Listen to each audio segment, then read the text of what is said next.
the exploding security scandal engulfing the Trump administration. It's only 2 days old, if you can believe that. Now, Trump officials are desperately, and I mean desperately, trying to pretend that sharing attack plans on a non-secure app where a journalist happens to be present, that's a key part of this. It's that they shared it on the app and the journalist happened to be present. That's how we know about it. But they're all pretending like this is no big deal.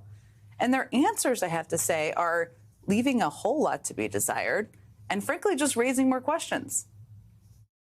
The White House and the president's national security team doubling down on efforts to shift blame surrounding that Signal chat debacle. But certainly the topic is of a nature in which you would not want our adversaries to know. Current and former defense officials tell me these operational details shared in an unclassified setting would be considered a breach in national security. It confirms our darkest assumptions about mishandling of sensitive military operations. Now, for 2 days, it's only been 2 days old, Trump and his team have repeatedly denied that any classified information, any problematic information, was really shared in that chat. And so today, The Atlantic released more text, unredacted, that revealed discussions of weapons used, targets, and timing. And I can tell you that is problematic information to be discussing in an unsecure atmosphere and environment. Now, all the information that any national security expert, most would tell you would that should be considered classified at the time because they're so specific and they're detailed and they could put people's lives at risk. We're going to show you the text with the actual military actions they're describing because I think it's important to see them. So Defense Secretary Pete Hegseth wrote, quote, "Team update, time now, 11:44 Eastern. Weather is favorable. Just confirmed with CENTCOM. We are go for mission launch. 12:15 Eastern. F-18s launch. First strike package." He then goes on to describe more F-18 and drone strikes. Hegseth then continues to update the chat. 14:10 military time, of course. More F-18s launch. Second strike package. 14:15 strike drones on target. This is when the first bombs will definitely drop. 15:36, F-18 second strike starts. Also, first sea-based Tomahawks launched. You can see the missiles launched right there on the screen. And adding, we are currently clean on OPSEC, meaning operational security. Boy, that one doesn't age so well, does it? Now, there you have it. Those are very detailed. That is exactly what was published from The Atlantic. Those are specifics of what was on this group chat. Now, the transcript of the Signal chat released just this morning completely, obviously, undercuts those repeated denials from Donald Trump, Pete Hegseth, and others. In releasing the information, which The Atlantic had originally withheld because of the operational details, they cited a clear public interest in disclosing the information. Trump officials were also back on the Hill today, where they got grilled by Democrats, many calling for Hegseth to resign. It is outrageous, and it is a leadership failure. I would argue that Secretary Hegseth, if he had the dignity that he needs to have, should be walking his resignation in, because I believe that his probably is heading toward being relieved of his duty based on what I think are significant and illegal leaks. Nobody is willing to come to us and say this was wrong. This was a breach of security, and we won't do it again. He needs to resign immediately, and a full investigation needs to be undertaken. Now, Congressman Jason Crow's answer there, I mean, that sticks with me because nobody's acknowledged wrongdoing here. There are lots of things wrong, but that's a big one of them. Earlier this morning, The Atlantic's Jeffrey Goldberg, who, of course, was the journalist who was added to the text chain and wrote the piece on Monday, also highlighted the dangers of sharing military plans in an unsecured chat. Look, imagine this text went to someone else.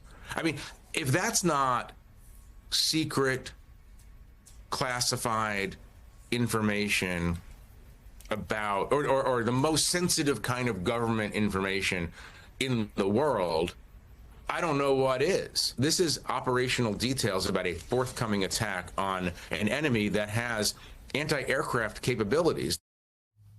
Now, Goldberg also wrote today, quote, "If this had been received by someone hostile to American interests or someone merely indiscreet, the consequences for American pilots could have been catastrophic."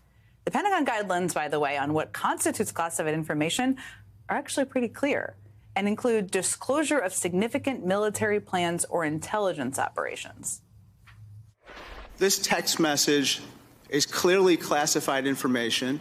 Secretary Hegseth has disclosed military plans as well as classified information. Targets, times, those kinds of things are absolutely classified, and we all know it. There is no way, having sat on this committee for 9 years, that somebody would come in with that information and give us something that says unclassified. You can walk out of this room with this information and give it to whomever you want.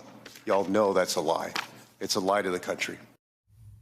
Joining me now is Democratic Congressman Jimmy Gomez, member of the Intel Committee, who was part of today's hearing, and Samantha Vinograd, former Assistant Secretary for Counterterrorism, Threat Prevention, and Law Enforcement Policy at the Department of Homeland Security. Both certainly know how classified information should work and how it travels. Congressman, let me start with you. We showed a number of clips from that hearing today. It felt to me from reading the coverage there weren't a lot of questions answered. There's a lot of obfuscation, if you could say. Did you learn anything from the hearing, and what did you think of their answers?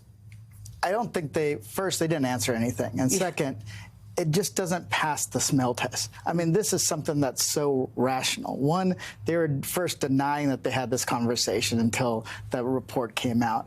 Two, they're denying that there was any kind of targeting information, what weapons were used. And then even just yesterday, Tulsi goes on, uses the I don't recall defense. You've been on the job 43 days. This happened 10 days ago. You're using Signal not to plan where you guys are going to go for lunch, but to launch an military operation using lethal force. This doesn't make sense on any level, and they're straight up lying to the American public about it.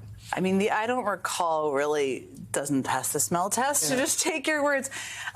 Sam, one of the explanations they've given, or the kind of strategies they've had here, should I say, is to say no one was hurt, the operation was successful. This just shows us policy discussion and debate and coordination. You've been in these rooms, you've sat in these meetings, you know how this information is supposed to travel. Why is information traveling over a channel like this, putting people at risk? Classified or sensitive information is meant to be discussed and transmitted on classified channels, not encrypted ones, because information is classified, Jen, based on the perceived harm its unauthorized disclosure could do to U.S. national security. Look at where we are today. The entire world now knows about internal communications among senior national security officials in the United States. Including the vice president. Including the vice president, national security advisor. It's not like we have that kind of insight into how Kremlin officials are discussing battle plans or how the People's Republic of China is having policy deliberations. And by having these kind of conversations in insecure ways, you open up these communications to exploitation by bad actors, foreign governments, criminal networks who can use it to gain an advantage on the battlefield, to gain insights into how the U.S. government is working, and more. Classified information and sensitive information should stay in secure places. One of the things I've been wondering about is how many other Signal chats were there possibly? I mean, this one was the Houthi PC small group Signal chat. I can't imagine it was the first one. I'm sure you wonder about that. No, it's definitely a question that has run through my head, and it just shows on if they were this sloppy on this issue, they're probably sloppy on other issues. And here's the thing. Signal, if you can read the Signal chat, then the Chinese and the Russians, who are most likely on your phones, can read it. This is something that when you get on the committee, they drill it into you. Everything that's on your phone is compromised. So when they have this kind of discussion, they're really putting the lives of our men and women in service in danger. No question about it, which is why I think this brushing through of nobody was hurt this time, don't worry about it, is offensive to people serving our country in the military. One of the debates here, I don't think it's a debate, is this question of whether this information was classified. And there's I don't want to call it semantics, but the issue here is that this information was operational and put people at risk, and it put an operation at risk. How did you read it, and how should you've seen a lot of classified information, digested it? What do you think? Sure. I mean, never have I ever seen an operational plan that was not classified. Yeah. So this doesn't have to be a guessing game, though. What Secretary Hegseth was messaging about, the timing of the strikes, the weapons being used, that was all derived from an operational plan, probably drafted by the Joint Chiefs of Staff, that got an original classification. In this situation, what would be prudent would be for there to be an investigation into what the original classification of that content was, that Secretary Hegseth then ostensibly copied into the Signal chat. What we haven't seen is the FBI, for example, announcing such an investigation, or the Pentagon proactively saying we're going to look into this. We should take the guessing out of this and let professionals do their jobs to determine if there was, in fact, an unauthorized disclosure of classified information, so we can avoid any unintended consequences. One of the questions I often get when people stop me in the grocery store, I'm sure you all get the same things, is like, what can Congress do? What can people do? I mean, you're in the minority in the House. Yes. The Democrats are in the minority in the Senate. There's certainly public opinion, and public opinion is not excited. They're very displeased by this, to put it diplomatically.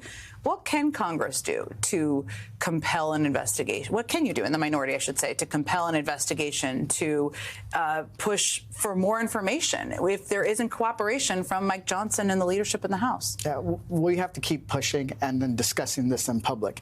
Today, one of the guys from Barstool Sports said, hey, this doesn't jive. This doesn't work. It's a sign it's broken through, perhaps. Yes. It's a sign that's broken through to the people that they care about. And we got to keep raising that as an issue, because this is not about scoring political points. This is about the safety of our armed services and how sloppy this administration has become. Remember, this is not the first lap of judgment that this administration has had when it comes to the CIA, DOJ, and OPM. This is a reoccurring thing that we're seeing. So I think that we got to keep talking about it, and then hopefully the tide turns and the senators stand up.